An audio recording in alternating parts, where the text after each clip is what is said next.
आतापर्यंत आपण पाहिलं की ग्रीक अ, लोकांमध्ये कसं इतिहास लेखनाला सुरुवात झाली.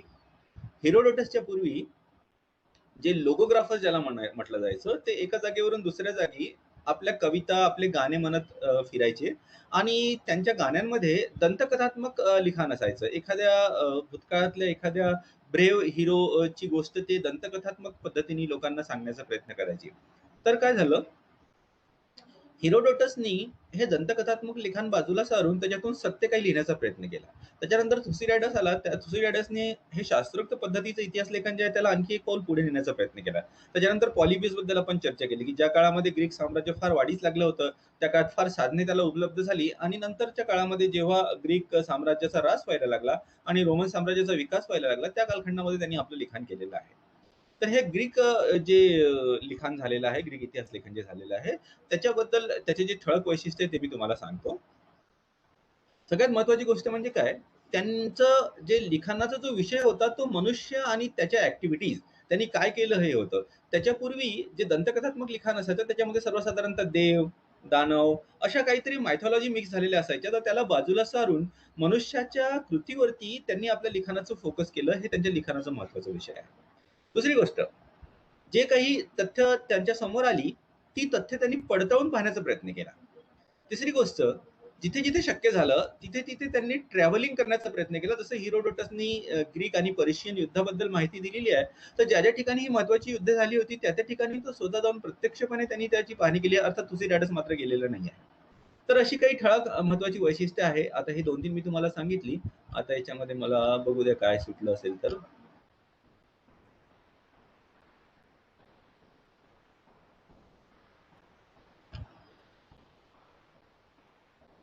हां. ठळक वैशिष्ट्यापैकी एक महत्त्वाचं वैशिष्ट्य असं आहे, की तत्कालीन काळामध्ये जो दळणवळण जे व्हायचं, दळणवळणाची साधने फारशी विकसित झाली नव्हती आणि इतिहास लेखन हे प्रामुख्याने स्थानिक घटनाच्या जे प्रत्यक्षदर्शी होते त्यांच्या वर्णनावरूनच लिहिलं जायचं. जसं की ग्रीक आणि पर्शियन युद्धातून जे लोकं परत आले होते, त्यांच्या वर्णनावरूनच हिरोडोटसने प्रामुख्याने आपलं इतिहास लेखन केलं. कारण प्रत्येक ठिकाणी जाणं त्या काळामध्ये फार कठीण होतं. तरी पण हिरोडोटस मात्र बऱ्याच ठिकाणी त्यांनी जाऊन प्रत्यक्षपणे युद्धभूमी पाहण्याचा प्रयत्न केलेला आपल्याला दिसून येतो. हे झालं मानवी कृतीचे विश्लेषण त्यांनी वस्तुनिष्ठ आणि बौद्धिकरित्या करण्याचा प्रयत्न केला. राजकीय कृत्य आणि युद्ध ही प्रामुख्याने त्यांच्या लिखाणाची विषयवस्तू जरी असली, तरी तत्कालीन सामाजिक आणि आर्थिक जीवन ही सुद्धा त्यांच्या लिखाणामध्ये आपल्याला दिसून येते. इतर विषयाशी संबंध ते मान्य करतात. उदाहरणार्थ हिरोडोटसनी जिओग्राफीचं महत्त्व सांगितलंय आणि तसंच पॉलिबसनी सुद्धा सांगितलंय, की भूगोल जो आहे तो इतिहासाला प्रभावित करणारा खूप महत्त्वाचा फॅक्टर आहे. हे मी सांगितलंय ऑलरेडी वेगवेगळ्या ठिकाणी प्रवास करणे. इतिहासाला रंजक पद्धतीने हिरोडोटसने मांडण्याचा प्रयत्न केला आणि इतिहास लिहिण्याचा उद्देश सुद्धा ते सांगतात, की आपल्या येणारी पिढी जी आहे ती भूतकाळाच्या अनुभवातून शहाणी झाली पाहिजे.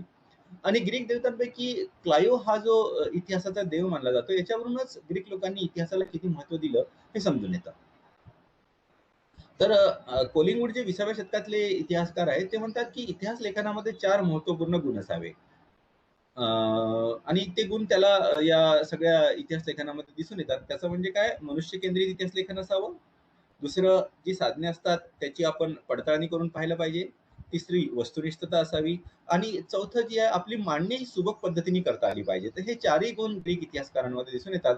बघा, तुम्हाला जर का तुमची परीक्षा येईपर्यंत जर का सगळं वातावरण व्यवस्थित झालं आणि डिस्क्रिप्टिव्ह जर का तुम्हाला आलं, तर ग्रीक इतिहास लेखनाची ठळक वैशिष्ट्य असा जर का प्रश्न आला तर नुसतं एवढंच लिहायचं नाही. हे मी तुम्हाला समअप करून सांगितलं. तुम्हाला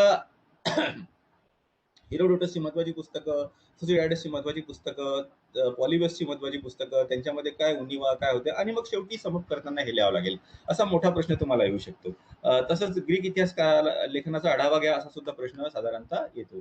तर हे झाली ग्रीक ठळक वैशिष्ट्ये. खरं तर आपण ग्रीक इतिहास लेखन मागच्या क्लासमध्ये आपण बरंच कव्हर केलं होतं. तर हे थोडंसं राहून गेलं होतं. आता याच्या पुढचा जो टॉपिक आहे त्याला आता आपण सुरुवात करूया. तुम्हाला जर का काही अडचण असेल तर तुम्ही विचारा किंवा चॅट बॉक्समध्ये आपले क्वेश्चन टाकू शकता. आता आपण रोम इतिहास लेखन कशा पद्धतीने सुरू झालं आणि रोम इतिहास लेखनामध्ये कोण-कोण महत्त्वाचे इतिहासकार होते त्याची चर्चा आपण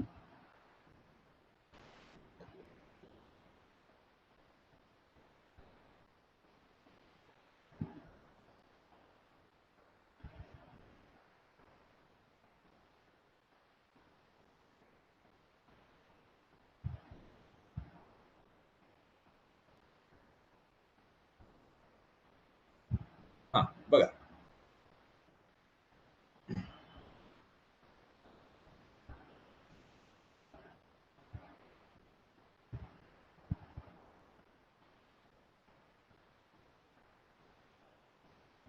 आपण पॉलिबियस बद्दल अध्ययन केलेलं आहे. तर पॉलिबियस त्या काळामध्ये त्यांनी लिखाण केलं, ज्या काळामध्ये ग्रीक साम्राज्याचा ऱ्हास होत होता आणि रोमन साम्राज्याची वृद्धी होत होती.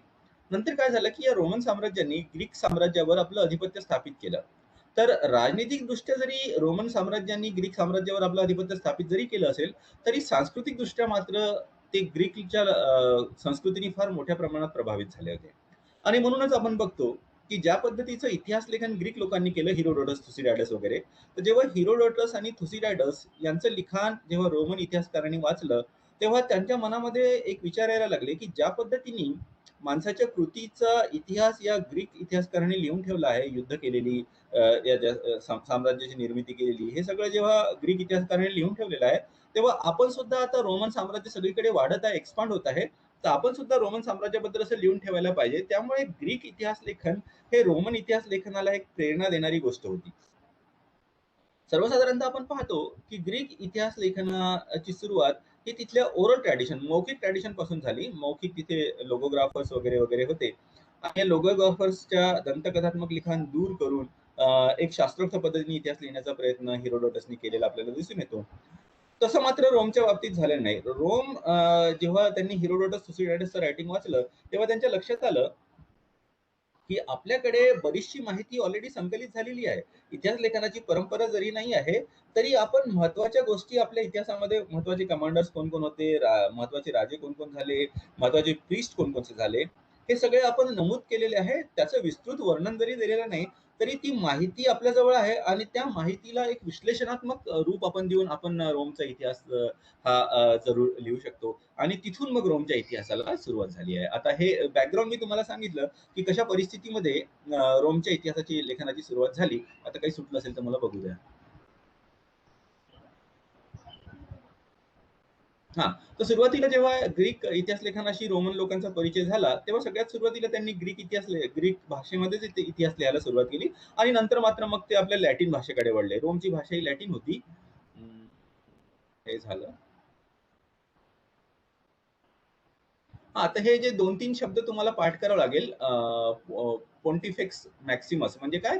जिथे रेकॉर्ड केला जायचा. तसंच व्हाईट टॅब्लेट्स याच्यामध्ये सुद्धा रेकॉर्ड केलं जायचं. ॲनल्स, तर तुम्ही फक्त शॉर्टमध्ये एवढं लिहू शकता, की त्यांच्याकडे ॲनल्स आणि व्हाईट टॅब्लेट आणि पोंटिफिक्स मॅक्सिमस हे सगळं होतं, ज्याच्यामध्ये रेकॉर्ड केलेलं जायचं. व्हाईट टॅब्लेट म्हणजे काय? पांढऱ्या मातीपासून एक अशी पाटीसारखी तयार केली जायची. लहान असताना तुम्ही जर का पाटीवर लिहिलं असेल, तर त्याच्यावरून आपल्याला मोडता येतं.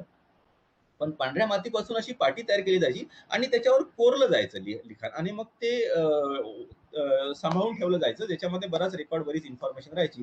त्याला व्हाईट टॅब्लेट्स म्हटलं जातं.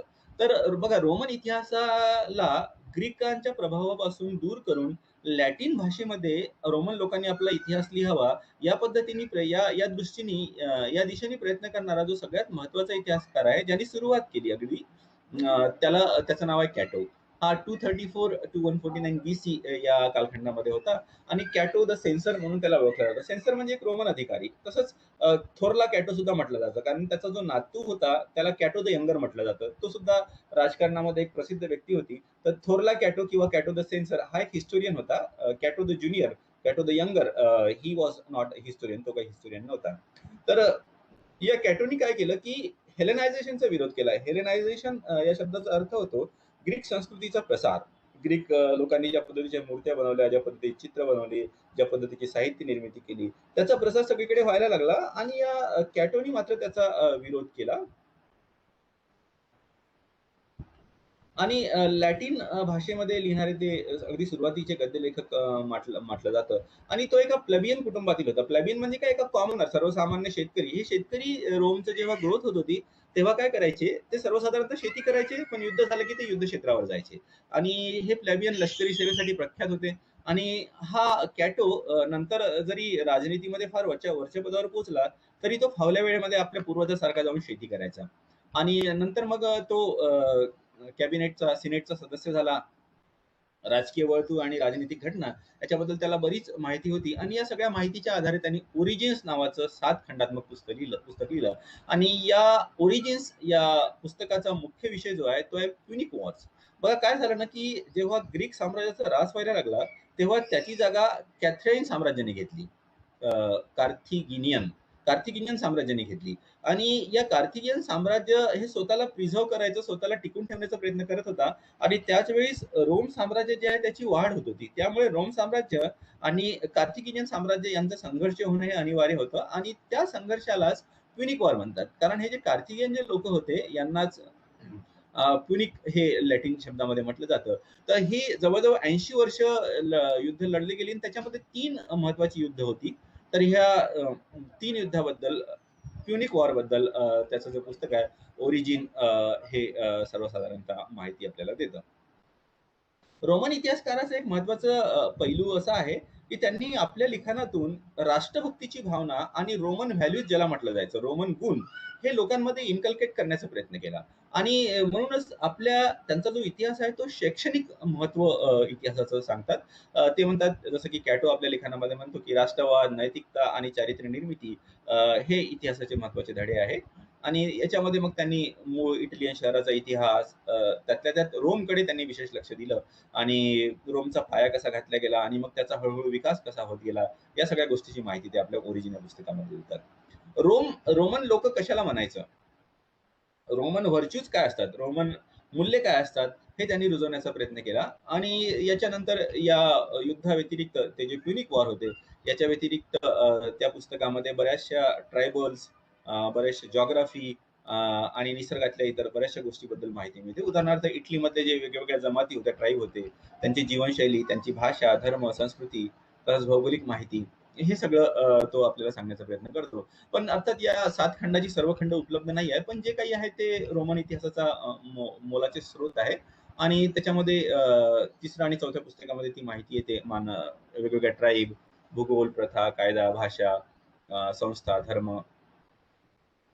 आणि त्याच्या लिखाणाचं एक महत्वाचं वैशिष्ट्य म्हणजे त्यांनी युद्धाच्या ज्या मोहिमेचं वर्णन केलेलं आहे, तर युद्धाच्या मोहिमेच्या वर्णनामध्ये कुठेही ते एखाद्या कमांडरचं नाव लिहित नाही. कारण त्यांची अशी धारणा होती, की युद्ध हे सर्वसामान्य शिपायाच्या शौर्यामुळे जिंकलं जातं आणि कमांडर मात्र स्वतःकडे क्रेडिट घेतात. आणि त्यामुळे जसं की तो एखाद्या कमांडरचं नाव लिहिणं टाळतो. तो एक या बटालियनचा कमांडर होता असं मात्र तो लिहितो. पण एका हत्तीचा मात्र त्यांनी उल्लेख केला. सुरू नावाचा एक हत्ती होता आणि या सुरू नावाच्या हत्तीनी ते जे प्युनिक वॉर होते कॅथरिनच्या विरोधात, त्याच्यामध्ये फार शौर्याचं काम केलं आणि त्याचं नाव मात्र तो आपल्या पुस्तकात लिहितो. तर कुठेतरी तो सर्वसामान्य लोकांमधून वर आलेला होता. त्यामुळे त्या सर्वसामान्य लोकांच्या योगदानाची जाणीव त्याला होती. म्हणून कुठल्याही युद्धाचं क्रेडिट हे एका कमांडरला देण्याचं तो टाळतो. तसंच त्यानंतर त्यांनी द ॲग्रीकल्चर नावाचं एक पुस्तक लिहिलं, शेतीविषयक. तर तत्कालीन ज्या एरियामध्ये कॅम्पेनिया या एरियामध्ये तो राहायचा, तिथे तो फावल्या वेळामध्ये शेतीसुद्धा करायचा.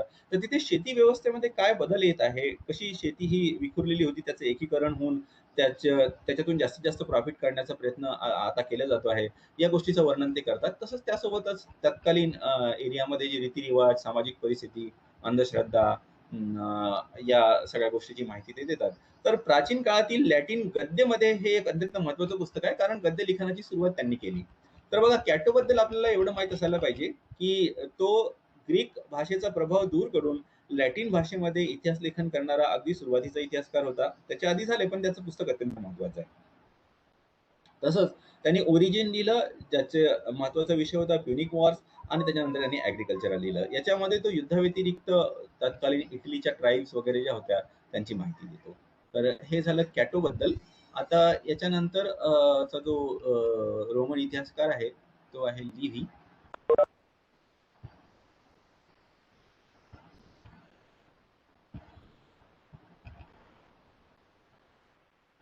हा.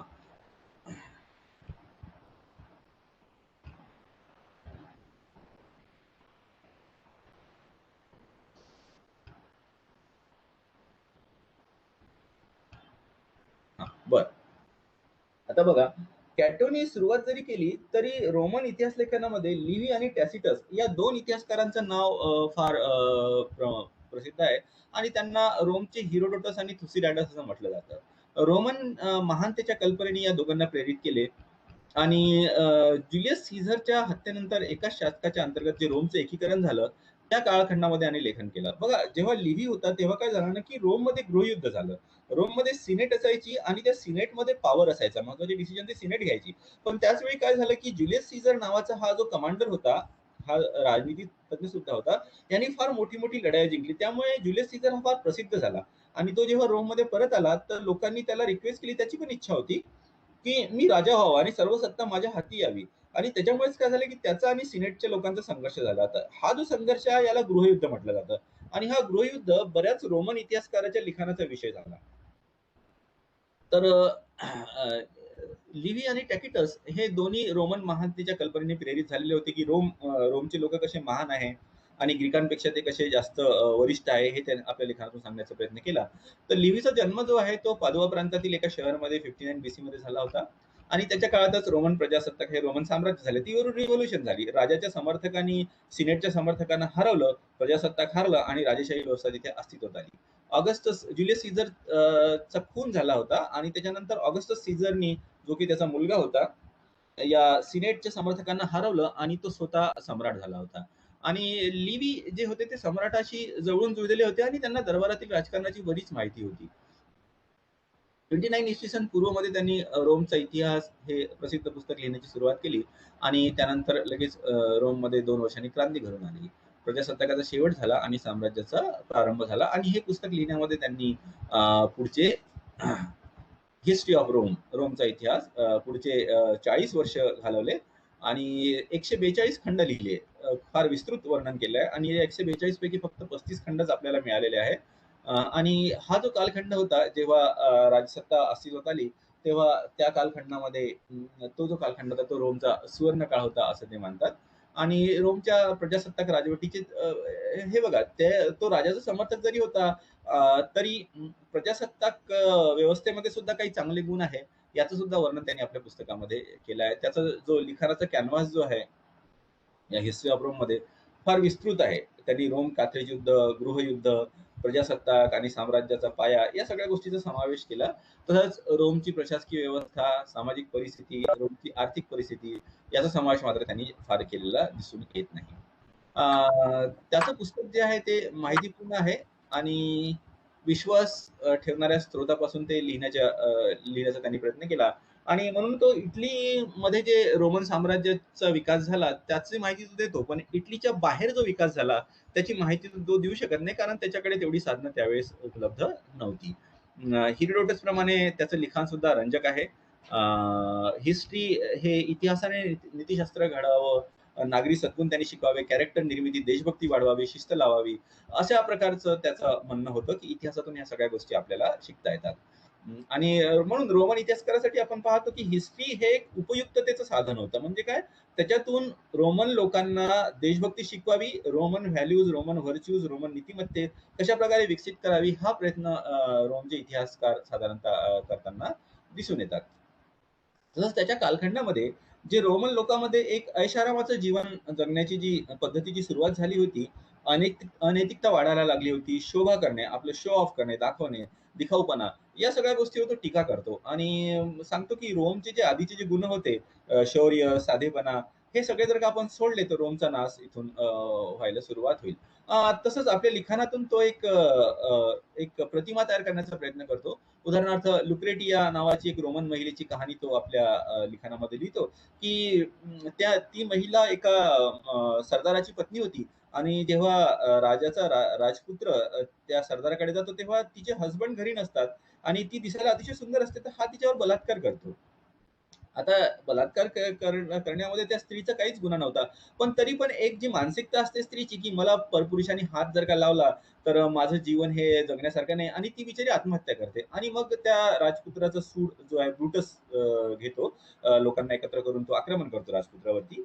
तर इथून एक मानसिकता अशी तयार करण्याचा प्रयत्न केला, जशी पुरुषप्रधान संस्कृतीमध्ये स्त्रियांनी स्वतःला जपून ठेवावं वगैरे, वगैरे.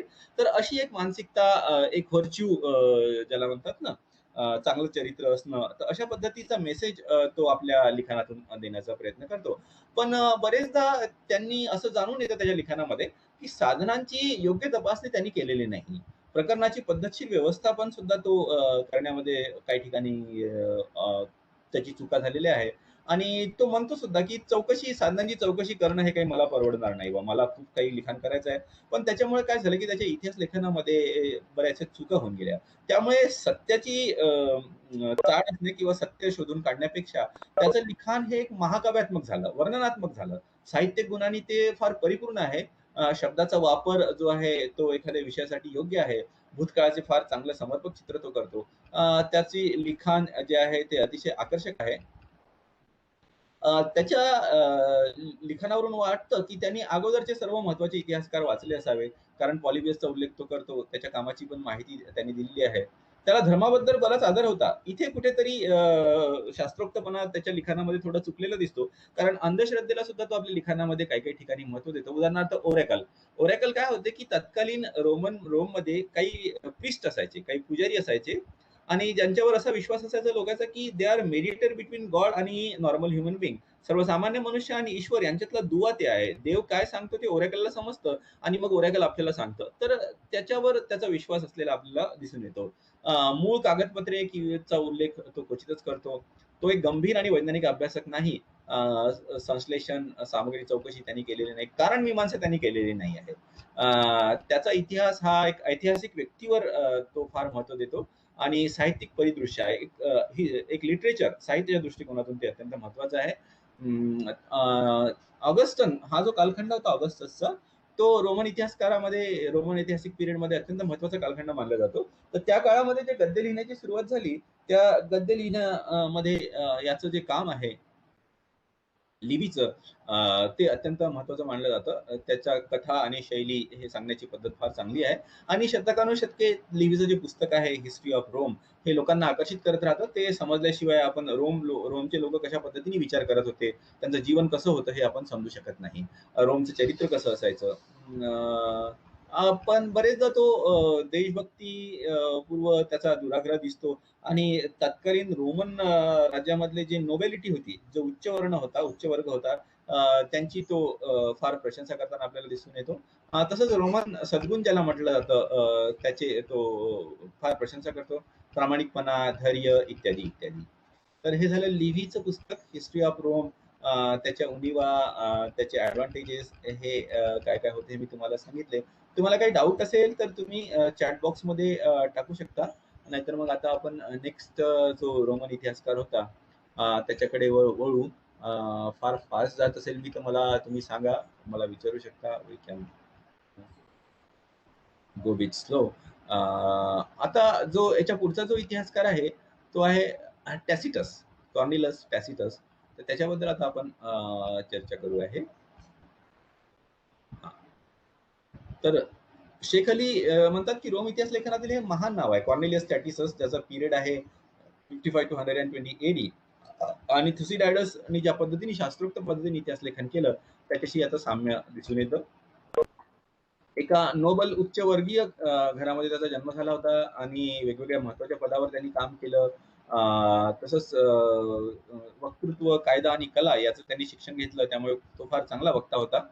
आणि तसंच त्यांनी जुलिया ॲग्रिकोला ही जी महिला होती, ही जी मुलगी होती तिच्याशी लग्न केलं आणि ती ॲग्रिकोला या व्यक्तीची मुलगी होती. तर ॲग्रिकोला हा खूप नावाजलेला सेनापती आणि नावाजलेला राजनीती मध्ये पारंगत असा व्यक्ती होता.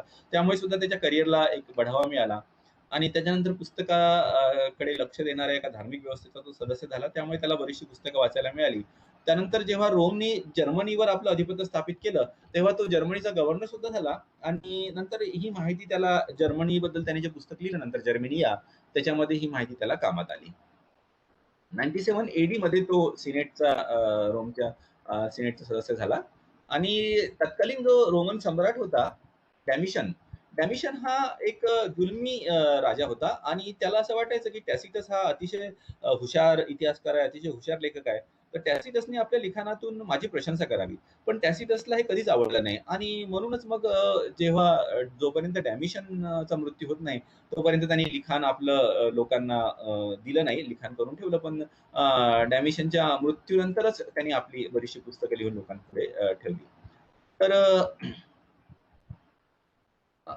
त्याची जी कामं होती त्याच्याबद्दल मी तुम्हाला आता सांगतो. रोमन भूतकाळाला तो सुवर्णकाळ मानतो. ऑगस्टसचा जो पिरियड होता, त्यांनी 93 इसवी सनमध्ये इतिहास लिहिण्याला सुरुवात केली. विस्तृत लिखाण करून वेगवेगळ्या विषयावर रोमन इतिहास लेखनाला मोलाचे योगदान केले. बरीच स्वतंत्र संशोधन केली आणि चांगली माहिती गोळा केली. आणि त्यांनी मात्र आपल्या लिखाणामध्ये सर्वसाधारणतः तीच माहिती दिली, जी तो इव्हॅल्युएट करून पाहू शकत होता, ज्याची सत्यता तो पडताळून पाहू शकत होता. आपल्या लिखाणामध्ये तो वक्तृत्व पद्धती वापरतो. वक्तृत्व शैलीमध्ये तो अर्थात पारंगत होतात. लोकांच्या स्वातंत्र्याची त्यांनी स्तुती केली. रोमन इतिहासकार आपण बघतो बरेचदा, की साधारणतः राजांनी त्यांना नोकरीला ठेवलं असल्यामुळे ते राजाची प्रशंसा करताना दिसतात.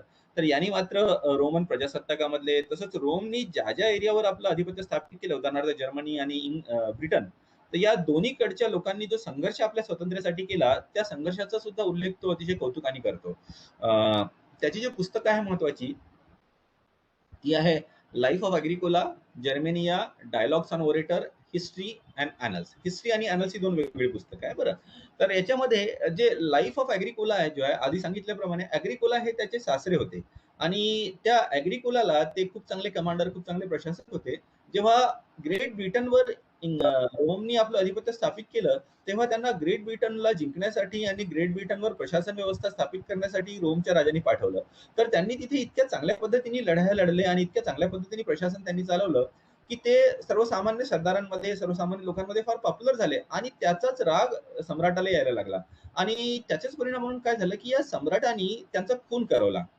तर तो या अग्रिकोला, आपले जे सासरे होते त्यांच्या लाईफ बद्दल, त्यांच्या चरित्राबद्दल, त्यांची चरित्र हे आहे लाईफ ऑफ अग्रिकोला. त्याच्यामध्ये ब्रिटनच्या विजयासाठी जबाबदार होते, तसंच ब्रिटनचे लोक कसे होते, ब्रिटन बद्दल पण भरपूर माहिती याच्यामध्ये मिळते. आणि ब्रिटनच्या लोकांचं जे स्वतःचं स्वातंत्र्य टिकून ठेवण्यासाठी त्यांनी प्रयत्न केले, त्याची सुद्धा तो प्रशंसा करतो. ब्रिटन बद्दलची बरीचशी भौगोलिक माहिती तो आपल्या पुस्तकामध्ये देतो. ही मी ऑलरेडी तुम्हाला सांगितलं आहे. आणि रोमन सम्राट डमिशियननी त्याचं कसं षड्यंत्र करून त्याचा खून करवला, त्यामुळे वाईट शासकाच्या अधीन सुद्धा एक चांगला सेनापती असू शकतो, असे विधान ते करतात. त्यानंतरचं जे पुस्तक आहे जर्मेनिया, ते स्वतः टॅसिटस हे जर्मेनियाचे गव्हर्नर म्हणून होते. तर जर्मन लोकांबद्दल बरीचशी माहिती, तिथल्या जिओग्राफी बद्दल ती माहिती आपल्या पुस्तकामध्ये लिहितो. आणि जर्मन लोकांची बऱ्याचशा प्रशंसा करतो, की आता रोम लोकांमध्ये एक आळशीपणा किंवा ऐश-आरामाचं जीवन जगण्याकडे त्यांचा कल येतो आहे. पण जर्मन लोक हे फार आताही मेहनती आहे आणि जर्मन लोक आपल्या स्वातंत्र्यासाठी लढत आहेत. हे जर्मन लोक जर का एकत्र आले, तर आपल्याला फार मोठा धोका निर्माण होईल, असं सुद्धा तो आपल्या म्हणतो, की म्हणजे काय, एक ऑब्जेक्टिव्ह अनालिसिस ऑफ हिस्ट्री ज्याला म्हणतात ना, निष्पक्षपणे इतिहासाकडे बघण्याचा दृष्टिकोन मात्र त्याच्या लिखाणामध्ये दिसून येतो. त्यानंतरचं त्याचं जे पुस्तक आहे डायलॉग्स ऑन ओरेटर्स, तर कशा ओरेटर म्हणजे वक्तृत्व शैली. तर कशा पद्धतीचं वक्तृत्व करायचं, कशा पद्धतीचा वादविवाद करायचा, कसं समोरच्या व्यक्तीला त्याचे पॉईंट समजून घेऊन मग त्याला डिफीट करायचं, या सगळ्याचं वर्णन तो डायलॉग्स ऑन ओरेटर या पुस्तकामध्ये करतो. त्यानंतरची दोन महत्वाची कामे आहे हिस्ट्रीज अँड ॲनल्स. तर हिस्ट्रीज जे पुस्तक आहे ते 14हून अधिक पुस्तके त्यांनी लिहिलेले आहे. आणि या पुस्तकामध्ये तो रोमन सम्राटाचा इतिहास सांगतो. फक्त 5 पुस्तकं याच्यातली अवेलेबल आहे. आणि हे 1909 एडी मध्ये पूर्ण झालं. तर रोम मधलं जे गृहयुद्ध होतं, ते तो कव्हर करतो आपल्या हिस्ट्री या पुस्तकामध्ये. तसंच इतिहास लिहिण्याची त्याची जी पद्धती आहे, ती एक उत्कृष्ट वक्तृत्व कला जशी असते, आपण बोलताना समोरच्या व्यक्तीला जसं इम्प्रेस करतो, त्या पद्धतीने तो इतिहास लिहितो. आणि थुसिडायडस प्रमाणे तो अनालिसिस करण्याचा प्रयत्न करतो. त्यामुळे त्याला एक महत्त्वपूर्ण इतिहासकार, क्रिटिकल हिस्टोरियन असं आपण म्हटलं जाऊ शकतं. तसंच घटनाचे विश्लेषण करण्याची आणि एखाद्या ऐतिहासिक पात्राची मनोविज्ञान चिकित्सा करण्याचं तो महत्त्वाचं काम करतो. चारित्र्याचा न्यायनिवाडा करण्याची, ज्याला म्हणतात ना कॅरेक्टर अनालिसिस, चरित्राचं व्यवस्थित चित्रण करण्याची क्षमता त्याच्याकडे होती. त्याचं मन हे अतिशय भेदक होतं. खूप डीप पर्यंत जाऊन तो हिस्टॉरिकल कॅरेक्टरचं अनालिसिस करू शकतो. तर त्याच्यानंतरचं त्याचं जे पुस्तक आहे ॲनल्स, ही 16 पुस्तके त्यांनी लिहिली. जवळ-जवळ एक तृतीयांश पुस्तके हरवली आहे. 115 एडी मध्ये हे पूर्ण झालं. आणि ऑगस्टसच्या मृत्यूपासून नीरोच्या मृत्यूपर्यंत रोमच्या इतिहासाबद्दल तो या पुस्तकामध्ये चर्चा करतो. आणि तो सांगतो, की या सगळ्या सम्राटांच्या वागण्यामुळे, त्यांचं ऐशारामाचं जीवन, त्यांचे षडयंत्र, याच्यामुळे रोमन सद्गुणांची कशी घसरण व्हायला लागली आणि या घसरणीला या सम्राटांनी स्वतःच्या वागण्यातून कसा बढावा दिला, हे तो सांगतो. आणि मग त्याच्यामुळे रोमन साम्राज्य या दोघांमुळे ते जरा डिक्लाइन व्हायला लागलं. ते जरा रासाला जायला लागलं. आणि या कामाची मुख्य थीम म्हणजे सिनेटर आणि सम्राट यांच्यातील संघर्ष तो सांगतो. त्याच्या कार्याचे मूल्यांकन जर का करायचं म्हटलं, तर टॅकिटस मध्ये पात्रांचे सार घेण्याची क्षमता होती. कॅरेक्टर अनालिसिस तो फार चांगला करायचा. आपल्या पुस्तकासाठी काळजीपूर्वक माहिती त्यांनी गोळा केली आहे. ऐतिहासिक घटनांचे विश्लेषण ते करतात. वैयक्तिक संघर्षाला ते फार महत्त्व देतात. जसं की सिनेट आणि सम्राट यांच्यातील संघर्षाला त्यांनी बराच महत्त्व दिलं आहे. आणि मानवी मनाच्या जे तपशील अगदी अगदी विस्तृत तपशील घेण्यासाठी तो सक्षम आहे. त्याची तीव्र मनोवृत्ती होती. तो खूप डिटेलमध्ये जाऊ शकत होता. विश्लेषणात्मक दृष्टिकोन त्याचा होता. कलात्मक भाषेमध्ये त्यांनी आपली मांडणी केलेली आहे. आणि टीका करताना तो स्पष्ट सम्राटावर टीका करतो, तसंच तिथल्या प्रशासकीय व्यवस्थेवर सुद्धा टीका करतो. तो स्वतः जरी नोबल फॅमिलीतला असला तरी सुद्धा. अनेक गुंतागुंतीच्या मुद्द्यावर त्यांनी सखोलपणे चर्चा केली आहे. हेतू, मानसिक विचार आणि हे सांगितलेच आहे. इतिहासाने बाकी रोमन इतिहासकाराप्रमाणेच इतिहासाने मानवातले गुण हे बळकट केले पाहिजे. हा इतिहासाचा महत्त्वाचा उद्देश आहे. याच्यावर त्याचा सुद्धा विश्वास होता. आणि पण एक एक त्याच्यातलं शॉर्टकमिंग असं आहे, की बऱ्याच ठिकाणी कुठल्या गोष्टीला जास्त महत्त्व द्यायचं, सत्य लोकांसमोर मांडायचं, की आपली भाषा ही साहित्यिकपणे मांडायची, इम्प्रेसिव्ह मांडायची, लोकांना प्रभावित करण्यासाठी मांडायची. असं जर का आपण तुलना केली तर आपल्याला दिसून येते, की बरेच ठिकाणी त्यांनी सत्याला एक पाऊल मागे ढकललं आहे. पण आपली भाषा ही मात्र प्रभावित करणारी असावी याच्याकडे त्याचं लक्ष हे जास्त दिसून येतं. कल्पनारम्य अभिव्यक्तीचे सौंदर्य, तत्वज्ञान हे त्याच्या लिखाणामध्ये दिसून येतं. त्यामुळे त्याला तत्वज्ञानी इतिहासकार, फिलॉसॉफिकल हिस्टोरियन सुद्धा म्हटलं जातं. एक इतिहासकार म्हणून टॅसिटसची जी महाशक्ती होती, ती मानसिक अंतर्दृष्टी याच्यामध्ये आहे. कॅरेक्टरच्या मनामध्ये तो घुसून त्यांच्या मनामध्ये काय सुरू होतं हे तो एक खूप प्रभावीपणे त्याची मांडणी करताना दिसतो. रोमन साम्राज्यामध्ये काय दोष होते, राजा आणि श्रीमंत लोक यांच्यात व्यक्तिमत्वातले दोष सुद्धा तो आपल्या लिखाणामध्ये मांडतो. त्याची भाषा ही अतिशय ओघी आहे मोठा विषय हँडल करण्यासाठी. आणि तसंच बरेचसे महत्वाच्या गोष्टी तो सांगतो आपल्या लिखाणामध्ये. उदाहरणार्थ तो म्हणतो की सेनापती विजयाचे श्रेय मात्र घेतात, पण हारले, पराभव झाला तर त्याचे श्रेय ते घेत नाही. अशी काही शाश्वत मूल्ये तो आपल्या लिखाणामधून सांगतो. उदाहरणार्थ ज्या राज्यामध्ये नियम फार प्रमाणात असतात, खूप सारे नियम आहे, याचाच अर्थ काय, तिथे करप्शन खूप चांगलं आहे. जर का करप्शन खूप जास्त आहे, जर का खूप चांगली प्रशासन असलं, खूप चांगली व्यवस्था असली, तर इतक्या जास्त नियमाची आवश्यकता पडत नाही. तर अशा गोष्टी तो आपल्या लिखाणामधून सांगतो. इतिहास माणसाचे सुप्त गुण विकसित करतो. त्याचे लिखाण हे अत्यंत डिस्क्रिप्टिव्ह वर्णनात्मक आहे. पण तरी त्याच्यामधल्या त्रुटी जी आहे, आधी जशी एक त्रुटी मी सांगितली, की साहित्यिक भाषेला तो जास्त महत्त्व देतो. आणि तसंच सामग्रीची पडताळणी करून पाहणं, सामग्रीची अरेंजमेंट करणं याच्यामध्ये सुद्धा त्याचा आळस दिसून येतो. आणि ऐतिहासिक प्रभाव तो टाकण्याचा प्रयत्न करतो. पण सत्याप्रतेची त्याची निष्ठा ही कुठे-कुठे कॉम्प्रोमाईज झालेली आपल्याला दिसून येते. तर हे बघा आतापर्यंत आपण 3 इतिहासकाराबद्दल वाचलं. कॅटो, लिव्ही अँड टॅकिटस. तर हे 3 जे आहे ते अत्यंत महत्त्वाचे इतिहासकार आहे. याच्यानंतर रोमन बघा ही सगळी माहिती तुम्हाला थोडीशी नवीन वाटत असेल, तर बरेचदा हे तुम्हाला पाठांतर करण्याशिवाय गत्यंतर नाही. काही-काही गोष्टी समजून घ्या आणि वारंवार वाचून, वारंवार लेक्चर ऐकून ते तुम्हाला पाठांतर करावं लागेल. आता याच्यानंतर जे आणखी काही थोडेसे जे इतिहासकार राहिलेले आहे रोमन इतिहासकारांपैकी त्याच्याबद्दल मी आता चर्चा करू.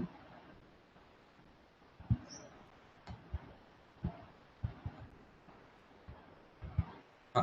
तर हे बघा जुलियस सीझरचा उल्लेख आधी पण आला आहे, की ज्या काळामध्ये सिनेट आणि राजा याच्यामध्ये संघर्ष सुरू होता, त्या काळामध्ये जुलियस सीझर एकीकडे आणि सिनेटचे समर्थक एकीकडे यांच्यात संघर्ष झाला आणि या संघर्षामध्ये जुलियस सीझरचा खून झाला. पण जुलियस सीझर नंतर ऑगस्टस सीझर हा राजा झाला आणि त्यांनी सिनेटच्या लोकांना हरवलं आणि स्वतःच्या हातामध्ये सत्तेचं केंद्रीकरण केलं. पण तत्पूर्वी जुलियस सीझर हा खूप चांगला कमांडर होता आणि त्यांनी वेगवेगळ्या ठिकाणी मोहिमा काढल्या. तर त्यांनी जे फ्रान्सची मोहीम काढली, फ्रान्सला तेव्हा गॅलिक म्हटलं जायचं. तर Gallic war, the commentaries on the Gallic war हे त्याचं पुस्तक आहे आणि रोमन 7 खंडात लिहिलेलं आहे. रोमन लोकांनी फ्रान्सवर जेव्हा आपलं आधिपत्य स्थापित केलं, तर त्या मोहिमेचं वर्णन हा देतो. त्यानंतर commentaries in the civil war, जे गृहयुद्ध झालं सिनेट एकीकडे आणि राजा एकीकडे, याच्याबद्दल सुद्धा त्यांनी 3 खंड लिहिले. अर्थात ते पूर्ण होण्याच्या पूर्वीच त्याचा खून झाला आणि नंतर हे खंड दुसऱ्या व्यक्तीने पूर्ण केले. तो स्वतः एक खूप चांगला जनरल आणि ॲडमिनिस्ट्रेटर होता, प्रशासक होता. आणि त्यामुळे जे सैन्याच्या मोहिमेचं वर्णन त्यांनी केलंय ते बरंच इफेक्टिव्ह आहे. एवढं असून सुद्धा रोमन सैन्य जिथे हारलं त्यांना थोडंसं एक पाऊल मागे घ्यावं लागलं. ती माहिती तो देताना दिसत नाही. तसंच जेव्हा रोमन या जुलियस सीझरनी आपल्या समर्थकासोबत जेव्हा फ्रान्सवर आक्रमण केलं, तेव्हा त्यांनी बरीच संपत्ती गोळा केली. त्याची माहिती सुद्धा तो देत नाही. म्हणजे काय निष्पक्षपणे तो स्वतःला एनालिसिस करत नाही आणि तो पाहतो, की सर्वसाधारणतः आपल्या लिखाणामध्ये तो स्वतःला एक ब्रेव्ह जनरल, खूप शूर सेनापती होता, असं साधारणतः प्रेझेंट करण्याचा प्रयत्न करतो. याच्यानंतर जुलियस सीझर नंतर जे आणखी थोडेफार महत्त्वाचे जे रोमन इतिहासकार होते, त्याच्यामध्ये ॲपियन एक होता. ॲपियनने सुद्धा रोमन हिस्ट्री लिव्हिनी जसं रोमन हिस्ट्री लिहिला, तर त्याच नावाचा ग्रंथ लिहिला. याचे 20 खंड त्यांनी त्यांनी लिहिले आणि रोमन रिपब्लिक पासून 2nd सेंचुरी एडी पर्यंत तो माहिती देतो. Apart from political event, Roman प्रशासन, लॉ याची सुद्धा तो माहिती देतो. अ, अ, त्यानंतर फ्लेवो ओरियन हा 2nd सेंचुरी एडीमध्ये एक इतिहासकार होता. तर अलेक्झांडरचं एक्सपिडिशन होतं. अलेक्झांडरनी जे ग्रीक साम्राज्याची वृद्धी केली, हा रोमन होता. पण तरी सुद्धा अलेक्झांडर एक महत्त्वाचा राजा होता आणि त्यांनी रोमन साम्राज्याच्या विकासाच्या पूर्वी ग्रीक साम्राज्य हे फार वृद्धी केलं होतं. तर त्याच्याबद्दलची माहिती या पुस्तकामध्ये आपल्याला मिळते. आणि अलेक्झांडरचे जे शेवटचे दिवस होते, ते मात्र फार दुःखात गेले. त्याचा मृत्यू झाला. विष देऊन त्याला मारण्यात आलं. आणि त्याच्यानंतर आपण बघतो, की रोमन इतिहास लेखनामध्ये चरित्रात्मक लिखाणाची सुद्धा परंपरा होती. तर त्याच्यामध्ये हे 2 पुस्तकं महत्त्वाची आहे. Life of Augustus Caesar, Julius Caesar नंतर जो राजा झाला, ते लिहिलंय निकोलस ऑफ डमास्कस या व्यक्तीनी. डमास्कस ही जागा आहे. तो डमास्कसचा होता म्हणून त्याला निकोलस ऑफ डमास्कस म्हटलं जातं. तर त्यांनी हे पुस्तक लिहिलं आणि त्याच्यानंतर जे आहे लाईफ ऑफ ग्रेट कॅप्टन हे कॉर्नेलियस नीपो यांनी लिहिलं. अच्छा, मी तुम्हाला हे इंग्रजीमध्येच नोट्स दाखवले, पण तरी तुला समजलं असावं कारण मी हे मराठीत केलेलं आहे, पण ते राहून गेलं बाजूला. तर आता आपण रोमन हे जुलियस सीझर आणि हे मी याच्यावरती आपल्या Google क्लासरूमवरती टाकील आहे. रोमन इतिहास लेखनाची वैशिष्ट्ये आता आपण बघूया, म्हणजे हा टॉपिक संपून जाईल आहे. कोणाला आतापर्यंत काही अडचण आहे का? काही समजलं नाही का? असं काही असेल तर तुम्ही क्वेशन टाकू शकता किंवा स्वतःला अनम्यूट करून सुद्धा विचारू शकता. बघा, रोमन इतिहासकाराची ठळक वैशिष्ट्ये जर का आपण बघतो म्हटलं, तर ग्रीक इतिहासकाराप्रमाणे यांनी सुद्धा मनुष्याच्या कर्तृत्वाला महत्त्व दिलं. ते आपण पाहतो की रोमन इतिहासकारांपैकी जसं की कॅटो झाला, टॅकिटस झाला, लिव्ही झाला, बहुतांश जे रोमन इतिहासकार होते, ते राजकीय घडामोडीमध्ये सक्रिय सहभाग त्यांनी घेतला होता. त्यामुळे राजनीतीचा प्रत्यक्ष अनुभव त्यांना होता. उच्च पद त्यांनी धारण केली होती आणि त्यांचं लिखाण जे आहे संपूर्णतः अ, अ, जास्तीत जास्त एक राजकीय लष्करी स्वरूपाचं लिखाण आपल्याला मिळतं. रोमचा जो एक्सपेन्शनचा काल होता, त्या कालखंडाला ते सुवर्णकाळ म्हणतात. आणि बहुतांश रोमन इतिहासकाराच्या लिखाणामधून आपल्याला दिसतं, की एक रोमन पॅट्रियोटिझम, रोमन देशभक्ती त्यांनी त्यांच्या लिखाणामध्ये दिसून येते. त्यामुळे च्या गुणांची प्रशंसा त्यांनी आपल्या लिखाणामध्ये केलेली आहे. रोम ग्रीक इतिहासकारांच्या तुलनेमध्ये रोमच्या इतिहासकारांना फार मोठ्या प्रमाणात साधने उपलब्ध होती. कारण रोमचं एक्सपान्शन झालं होतं आणि जिथे-जिथे एक्सपान्शन झालं, त्या सगळ्या ठिकाणावरून बऱ्याच मोठ्या प्रमाणात करस्पॉन्डन्स, पत्रव्यवहार हे सुरू होते.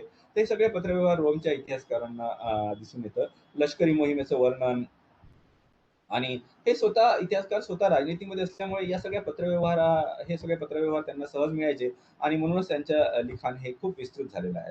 इतिहास हे शिक्षणपूर्व आहे, मी तुम्हाला ऑलरेडी सांगितलंय. चरित्र निर्मिती याच्यातून व्हावी असं त्याचं म्हणणं असायचं. इतिहास हे देशभक्तीचं, चरित्र निर्मितीचं माध्यम आहे. चांगल्या नागरिकांमध्ये आवश्यक असलेल्या गुणांचा विकास हे इतिहासाच्या माध्यमातून आपण करू शकतो. प्रारंभी रोमन इतिहासकारांनी ग्रीक आणि नंतर लॅटिन भाषेमध्ये लिखाण केलं. रोमन इतिहासाचं लेखक हे रंजक आहे. त्यांनी भाषेचा चांगला वापर केलाय. पण आपण जर का त्याची तुलना ग्रीक इतिहासकाराशी करतो म्हटलं, तर त्याचा बौद्धिक आधार आपल्याला फारसा दिसून येत नाही. जे काम ग्रीक इतिहासकारांनी केलं, त्यालाच त्यांनी पुढे नेण्याचा प्रयत्न केला. इतिहास लेखन हे एक विज्ञान आहे. इथे सुद्धा रोमन इतिहासकार काही-काही ठिकाणी चुका करतात. उदाहरणार्थ लिव्हीचं जे अंधश्रद्धावर विश्वास होता, त्याच्यामुळे ते एक शास्त्रोक्त इतिहास लेखन होतं की नाही, असा प्रश्न बरेचदा इतिहासकार त्यांच्यावर उठवताना दिसतात. आपण जर का ग्रीक आणि रोमन इतिहास लेखनातली समानता आणि फरक हे जर का जाणण्याचा प्रयत्न केला, तर समानता होती की मानव केंद्रित लिखाण होतं. दोन्ही पण. दोघांनीही मनुष्याच्या कृत्याला जास्त महत्त्व दिलं, देवी-देवताच्या गोष्टी बाजूला ठेवल्या. ते सार्वजनिक जीवनात साधारणतः सक्रिय होते. जसं की आपण पाहतो की टॅकिटस हा एक सिनेटर होता आणि थुसिडायडस सुद्धा युद्धामध्ये सहभागी झालेला होता. पण हे त्याच्या जीवनाचा निकष आहे. हे पण रिपीट झालं. दंतकथा आणि कल्पित गोष्टीला ते महत्त्व देत नाही. ऐतिहासिक दृष्टिकोन आहे आहे त्यांचा. ऐतिहासिक घटनांची नोंद ठेवणं हे महत्त्वाचं समजतात. इतिहास लेखनामागे काही उद्देश असावे असं त्यांचं म्हणणं आहे. परंतु त्यांच्यात महत्त्वपूर्ण फरक होता. जरी इतिहासकारांना मुख्यतः राजकीय आणि लष्करी दृष्टिकोनातून इतिहास लेखन केलं, तरी ग्रीक इतिहास लेखन हे जास्त विस्तृत होतं. त्यांनी सामाजिक आणि आर्थिक दृष्टिकोन, सांस्कृतिक दृष्टिकोन हा सुद्धा आपल्या लिखाणात आणला. त्याच्या तुलनेमध्ये रोमन इतिहासकारांनी मात्र आपलं लिखाण हे युद्ध आणि राजनीती याच्यावर जास्त केंद्रित केलेलं दिसून येतं. ग्रीक लोकं साधारणतः हेरोडोटसचं आपण उदाहरण घेऊया.